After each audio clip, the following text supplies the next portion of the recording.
ka ng Ginebra? Sobrang di makapaniwala kasi Ginebra pa yung pumik sa akin na alam naman natin yung Ginebra, sobra yung fan base nila.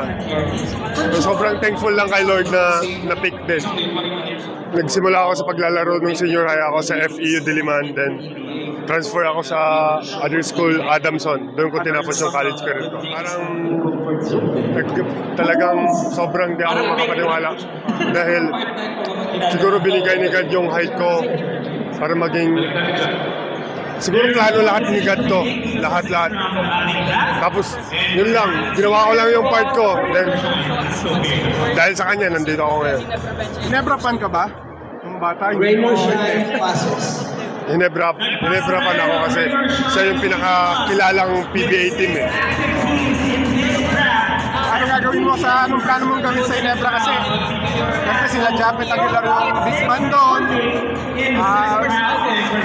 Anong tingin mo role mo doon? Siguro, hopefully ang magiging role ko doon yung mabigyan yung pahinga ng mga veteran bigs, tapos makapagbigay ng quality minutes para sa susunod na pagbalik nila mas fresh leg sila. May bigay ko lang yung minutes na pahinga.